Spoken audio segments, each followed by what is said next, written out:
L'histoire d'aujourd'hui m'a été racontée par une de mes abonnés. Écoutez attentivement, s'il vous plaît. Ce qu'on fait, c'est pour sensibiliser.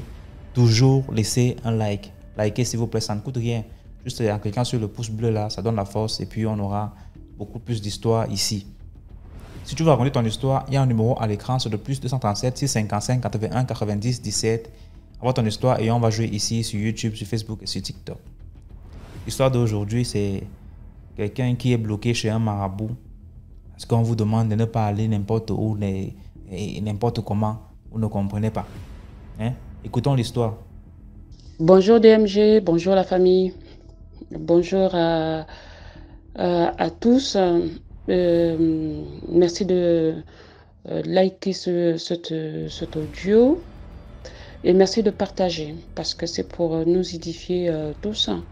Et c'est surtout, voilà, le partage sert aussi à aider les autres. Je vous raconte cette histoire, ça s'est passé, comment dire, c'est une histoire qui est arrivée à ma cousine. Bon, une cousine éloignée, mais on a vécu quand même l'histoire. Et ça avait quand même choqué tout le monde. Ma cousine, là, elle était, je vais la nommer Marie. Elle était souvent malade. Donc, elle est tombée malade. C'était une très belle fille, là, qui était bien, faisait ses études tranquilles. Et puis un jour, au moment où elle devait passer, bon, je me rappelle plus, hein, parce qu'elle était beaucoup plus âgée que moi, un examen important, elle est tombée malade. Donc c'est comme ça que sa mère la prend pour l'amener se faire soigner. Donc elle va à un endroit, on lui dit, oh, ben, personne n'arrive à trouver ce qu'elle avait réellement, ce que Marie avait. C'est comme ça qu'on l'a indiqué très très loin, au plus profond des forêts gabonaises, qu'il y avait un monsieur, il y avait quelqu'un qui pouvait soigner sa fille. C'est comme ça qu'elle a pris tout ce qu'il fallait, et l'argent et tout ce qu'il fallait pour amener sa fille, parce que c'était très loin. On lui avait dit qu'une fois que tu es là-bas, les voitures n'arrivent même pas. Il faut vraiment que quelqu'un, un parent, puisse venir pour pouvoir revenir en ville. Donc c'était très loin. Et donc, elle avait pris tout le nécessaire. Elle s'était un peu renseignée. Donc, on lui a dit, il faut partir. Donc, elle est partie d'abord seule se renseigner. C'est comme ça qu'on lui a donné la liste des choses qu'il fallait acheter. Mais en fait, ce qu'on lui a donné, ce n'était pas vraiment des choses qu'il fallait trouver en ville. C'était tout ce qu'on lui demandait, elle pouvait trouver aux alentours. Donc, elle repose chemin, elle vient chercher sa fille. Elle met quand même toute la famille, une partie de la famille au courant qu'elle a mené sa fille soigner. Parce qu'il y a certaines choses qu'on ne veut pas dire à tout le monde. Donc, il y avait quand même le minimum de personnes qui savaient qu'elle prenait Marie pour l'amener soigner chez quelqu'un, mais on ne savait pas trop qui c'était. Donc, ils partent là-bas. Et arrivée sur place, Marie a commencé les soins. Elle a commencé les soins et il se passe quelque chose que sa mère remarque, c'est que au moment où elle constate que sa fille va bien, donc elle demande maintenant à partir, qu'on libère sa fille.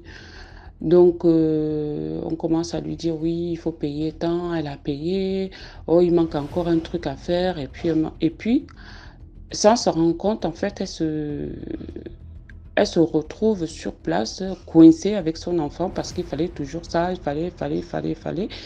Et puis, un jour, un jour qu'elle était dans la case qu'on leur avait attribuée, il y a la femme comment dire, il y avait une femme qui était là dans le village, dans le petit village, parce que c'était un tout petit village, hein. Donc, il y a une femme qui vient là-bas, qui dit, mais écoute, je ne sais pas d'où tu viens, est-ce que, voilà, moi je te vois là travailler pour ta fille, tu te bats, tu vas même faire les plantations avec la femme du Nganga là, et le Nganga avait au moins 7 femmes. Donc, je te vois là que tu es vaillante, que vraiment tu as une belle fille, fais attention quand même parce que ce monsieur-là, dès qu'il pose les yeux sur une femme, la femme ne quitte plus. Donc, il va tout faire pour prendre cette femme-là pour épouse. Donc, fais attention parce que je vois vraiment que ta fille est très belle. Mais voilà, on commence à constater que vous deviez normalement partir, mais on ne comprend pas pourquoi les mois ne font que passer. Vous êtes là. Et apparemment, votre fille va bien. Donc, faites quand même attention. Donc, c'est comme ça que ma tante, là, part voir ce monsieur lui dire, papa, ah, bon, merci. Moi, je vais demander la route, hein, parce que ça fait un moment que je suis là. J'ai laissé les autres enfants aussi. Et mon mari commence quand même à s'inquiéter. Le monsieur lui dit, mais c'est à quel moment que tu as eu des nouvelles de ton mari? Donc, si ton mari est avec ton enfant, occupe-toi d'abord de la guérison de Marie. Donc, elle dit non, mais je vois que Marie va bien. S'il y a encore autre chose à faire, donnez-nous ce qu'il faut, les médicaments qu'il faut. Comme ça, quand nous on rentre, parce qu'en plus de ça, l'année scolaire va bientôt commencer et Marie, elle doit quand même reprendre ses études. Si tu peux nous libérer. Le monsieur, il est en haut, il est en bas, il est à gauche, il est à droite, il tourne, il tourne, il tourne. C'est comme ça que, au beau milieu de la nuit, ma tante là commence à chercher à voir comment il faut revenir au village. Revenir chez elle. Donc elle prépare sa fille, elle dit à sa fille que là, il faut vraiment qu'on parte ici. N'importe comment, il faut qu'on parte. Parce que là, je pense que on risque d'être prisonnière dans ce village-là. Donc elles ont commencé à fomenter un plan. Et donc le lendemain matin, Marie dit à sa fille que bon, tu vas aller à la rivière avec les autres enfants pour aller te baigner comme vous faites d'habitude. Tu m'attends devant et moi je vais venir avec un panier pour soi-disant aller à la plantation avec les autres femmes. Et on va voir. Donc c'est comme ça que les deux conviennent d'une fugue de ce plan-là pour pouvoir partir. Donc quand Marie le matin part avec les autres à la rivière, c'est comme ça que ma tante aussi, elle se prépare de partir de son côté avec les femmes. Donc elle part, elles ont marché. Arrivé un moment, elle a faussé compagnie aux autres, elle est allée retrouver sa fille. Elles ont commencé à fuguer, à courir. Donc elles courent comme ça là. Elles ne sont même pas arrivées loin. On voit seulement des hommes qui les attendaient devant. Au retour, on les attrape, on les amène au village. Le fameux Ganga commence à parler en disant qu'elle était ingrate, qu'elle voulait partir sans dire au revoir. Ma tante aussi, c'est pas démontée. Elle a dit, mais moi, j'ai demandé à partir, je ne comprends pas pourquoi on doit rester. Moi, j'ai une famille, j'ai mon mari, mes enfants qui m'attendent. La Marie, vous l'avez soignée, je vous ai payé déjà, je ne comprends pas pourquoi on doit rester là. Le monsieur dit que moi, chez moi, on ne part pas comme ça. Pour partir d'ici, il faut l'autorisation des génies. Donc, on ne peut pas partir comme ça. C'est comme ça que maintenant, tu dis, bon, donc on va aller consulter les génies pour leur dire que j'ai déjà payé ce que j'avais à payer. Je veux qu'on me libère, qu'on me libère aussi ma fille, pour qu'on puisse se retourner chez nous. On n'est pas venu ici pour rester. On est venu pour se faire soigner et repartir. Pourquoi vous nous bloquez? C'est comme ça qu'ils ont fait, ils sont partis en forêt, soi-disant voir les génies. Le monsieur a fait ce qu'il a fait, taper les bois, taper ceci, parler aux rivières, parler. Bref, ma tante dit qu'à un moment donné, il fallait qu'elle aussi montre qu'elle est quelqu'un. Donc, quand ils sont revenus au village, au beau milieu de la nuit, ma tante a dit qu'elle a pris sa fille. Et comme par hasard, le monsieur avait récupéré la fille en disant que oui, il y a un dernier soin à faire. Quand Marie revient de là-bas, elle ne tient pas debout. Elle est fatiguée. Elle ne fait que dormir. Ma tante lui dit, écoute, lève-toi, il faut qu'on parte. Marie n'arrive même pas à mettre un pied devant l'autre. Qu'est-ce qu'elle a fait? Ma tante là, elle fait à tout casser. 1,60 m. Sa fille faisait 1,75 m. Cette femme-là, elle est trapue. Mais quand on la voit, on dirait un homme. Déjà au village, on disait que c'était un garçon manqué. C'est comme ça qu'elle a pris sa fille, attachée au dos. Elle a commencé à courir dans la forêt. Courir. Donc c'est comme ça que elle est sortie en vampire. Fiu. Elle est tombée direct derrière les maisons du village. C'est comme ça qu'elle a crié là-bas. On entendait, oh, tout le monde est venu, donnez-moi l'œuf. Donc normalement, apparemment, chez nous, quand quelqu'un sort comme ça, là, on lui donne l'œuf et puis je crois autre chose. Donner. Et les parents, en fait, ne savaient pas où elle était partie. Elle va à un endroit, on l'avait recherchée, ça faisait plus de 6 mois qu'elle avait disparu, on ne savait pas où elle est, aucune nouvelle. Donc c'est comme ça qu'elle est arrivée au village. avec l'enfant au dos.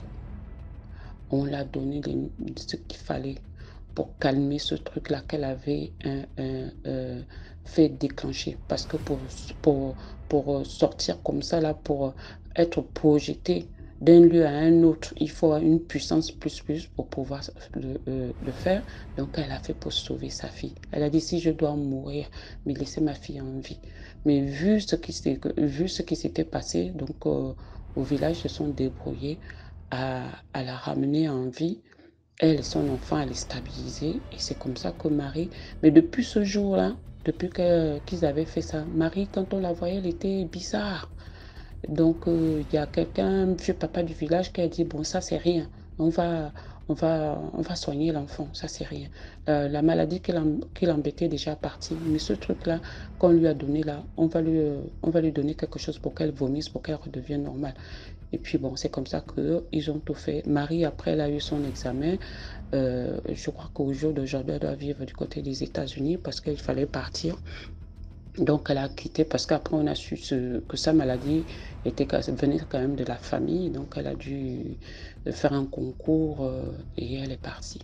Donc, elle doit vivre aux États-Unis en ce moment.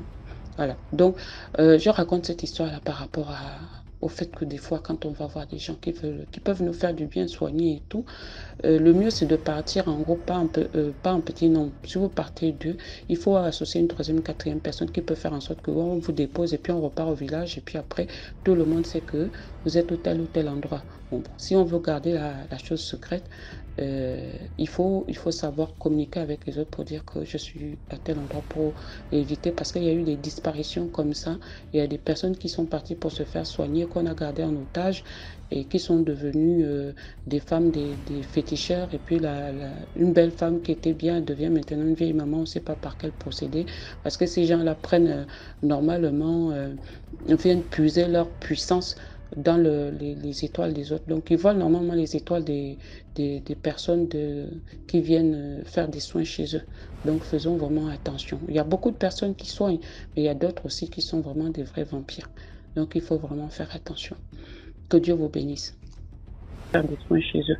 Donc, faisons vraiment attention. Il y a beaucoup de personnes qui soignent, mais il y a d'autres aussi qui sont vraiment des vrais vampires. Donc, il faut vraiment faire attention.